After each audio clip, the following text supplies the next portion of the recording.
Donna, tell us about the beginning of the Seat of Wisdom. Well, the beginning was when Sister Ursuline was head of development. And she said that she really wanted a statue of Mary for our chapel at Marici before she left the office. So we pursued some avenues of getting a statue, and nothing proved right for me. It didn't seem right for our chapel to have to go to a catalog and pick something out. I felt that our tradition as Ursulines, especially with Sister Killian, that our chapel was unique, our community is unique. We should have a unique statue. Mr. Mazzolini, who is well known in the business, came to confer with us and show us the catalogs. And at the very end, I had this question, and it was, do you ever use somebody else's design and then have the Mazzolini people in Italy carve it? And Mr. Mazzolini said, yes, we do that. So then I was inspired, and I said to Sister Ursuline, well, I could design it, and then they can carve it. So that's really what I did. I didn't have to do a whole lot of research because I knew already in my heart what I felt would be right.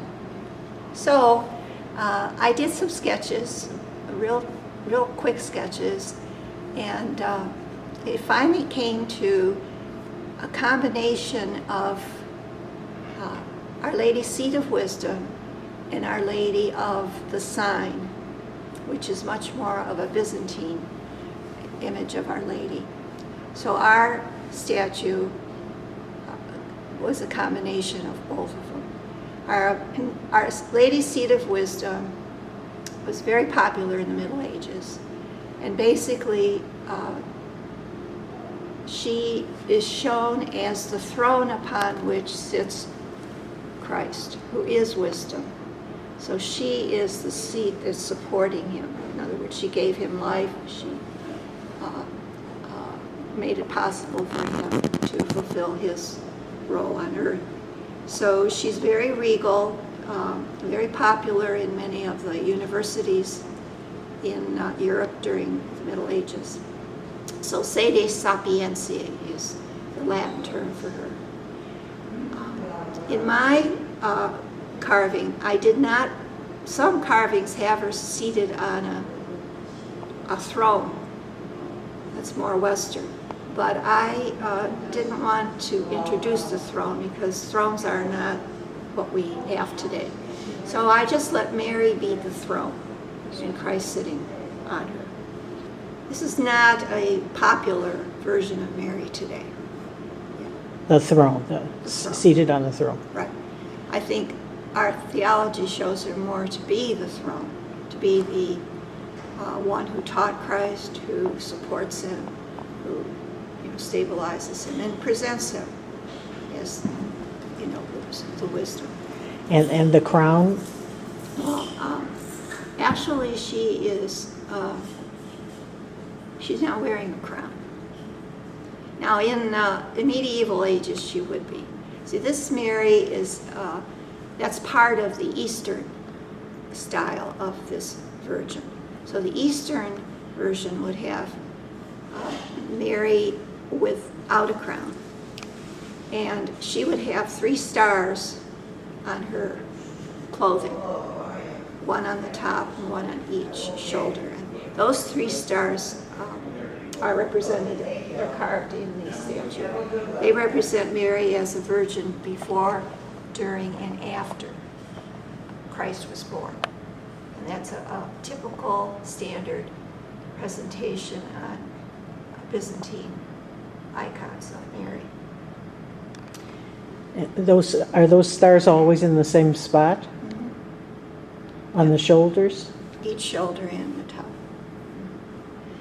Now the other part of this is called Our Lady of the Sign, which is, again, not too well known in the West, but it's a very popular image in Byzantine, Russian, Orthodox, or churches of the East.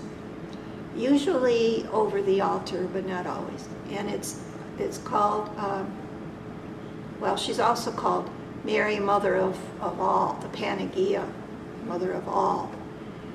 So she's often shown with her arms uplifted and Christ within her.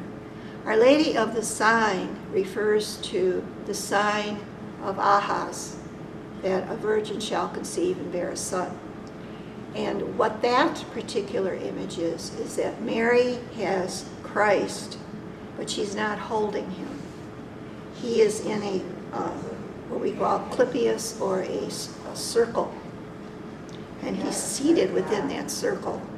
So it pretty much images Christ before his birth, that he is within the Blessed Virgin Mary. Kind of like a uterus or Yes, something like that? yes. Oh. So what I tried to do in this particular version, probably not as successfully as I could have, but this was my first attempt.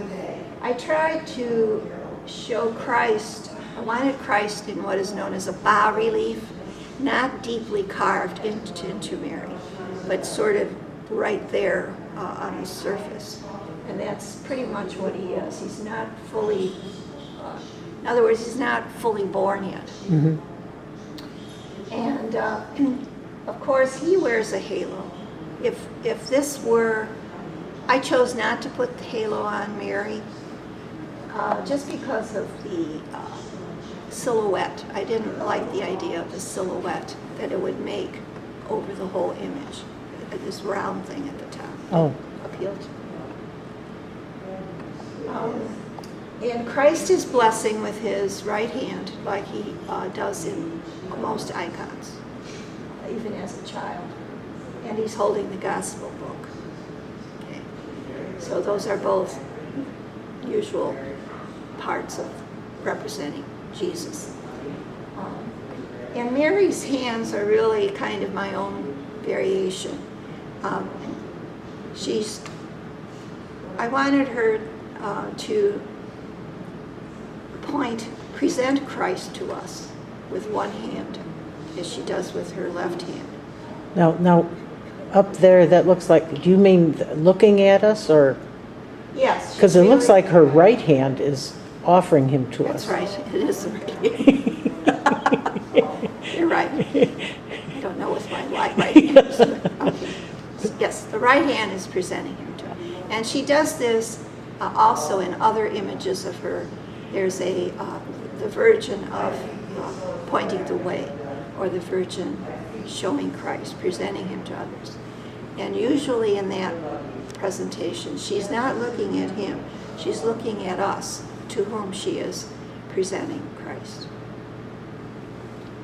But on the other hand, the left hand, I wanted her also to be a protecting and shielding of Christ. So her hand is somewhat hovering over him, as maybe as someone The maternal spirit the maternal there. spirit, but Uh-huh. also kind of blessing him and holding him Oh. in awe, Uh-huh. if you wish. So now the hands were modeled by Sister Rosemary Hoagie, because I didn't want very delicate, dainty hands. Why? Which you see so much on catalog Oh. Marys.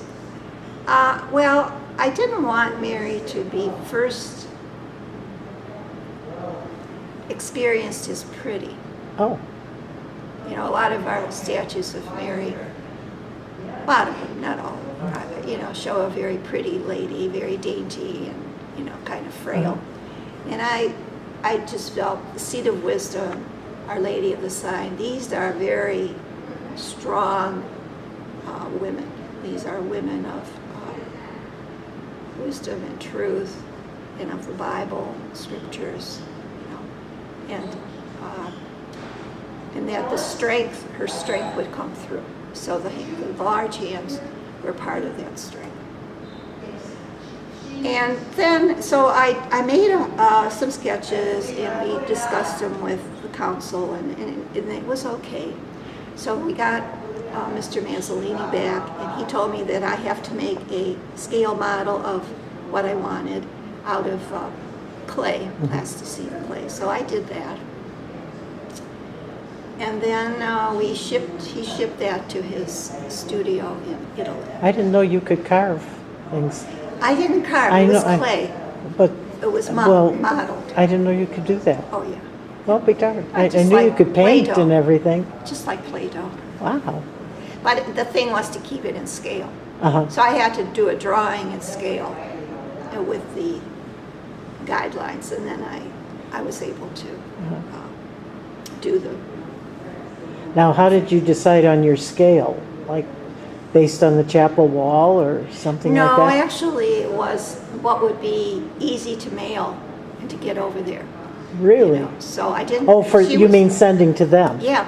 But what about how big ours would be when Well, they I came knew back? she'd be about 6 feet tall. Oh, So okay. then I knew, and I knew where she was going to be. So Uh-huh. that's a good question. Big question.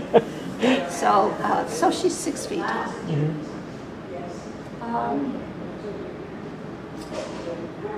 And I kind of liked her silhouette, that she wasn't against a flat board, or, you know, that she has a shape, and she'd be on the wall, and the shape would be, you know, a nice part of the wall itself.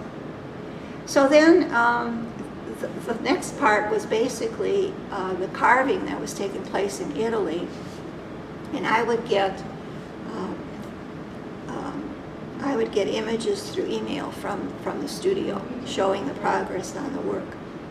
The very first email I got, it was funny.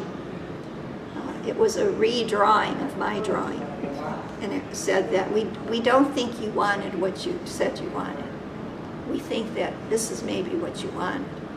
So they had a very Baroque style Mary with her robes flying and her dainty hands, you know. Really? Yeah. They redid it totally, kind of? Or? Kind of, yeah. Oh, my gosh. So then I wrote back to them and said, no, that's what I really wanted. Now, did they get done. your sculpture also? Oh yeah, they didn't destroy anything. They just thought they would help me out. They would change it It to wasn't what the they style wanted. that they were used to working in. But I have to commend there were different carvers that worked on it, because the pictures would Oh. come back with different people. I think they do have a specialist in different parts of the, you know, maybe somebody carving the big stuff out, Oh, and uh-huh. somebody doing hands, somebody doing faces. So no, I said, no, I do want it like that. And then they said, well, your hands are too big. So I wrote back, I said, yes, they are big. I want them to be big. So after that, they didn't really Question say too you much. anymore, huh? And, you know, they kept sending updates on how they were doing. And Uh-huh. I really respected them, because they had no idea who I was. They followed my ideas, which is very humbling for another artist to be doing. You know, so it went along very well, and then very good cooperation. So then it came time to have it delivered, and I remember being very nervous because the crate came, and our maintenance men were there, and they opened it up, you know, and I thought, oh my gosh, this is, you know, this is going to be, I don't know what, you know. Maybe I'll absolutely hate it. But it was very nice. It was a wonderful experience to see it come alive. So that's the story. That's amazing.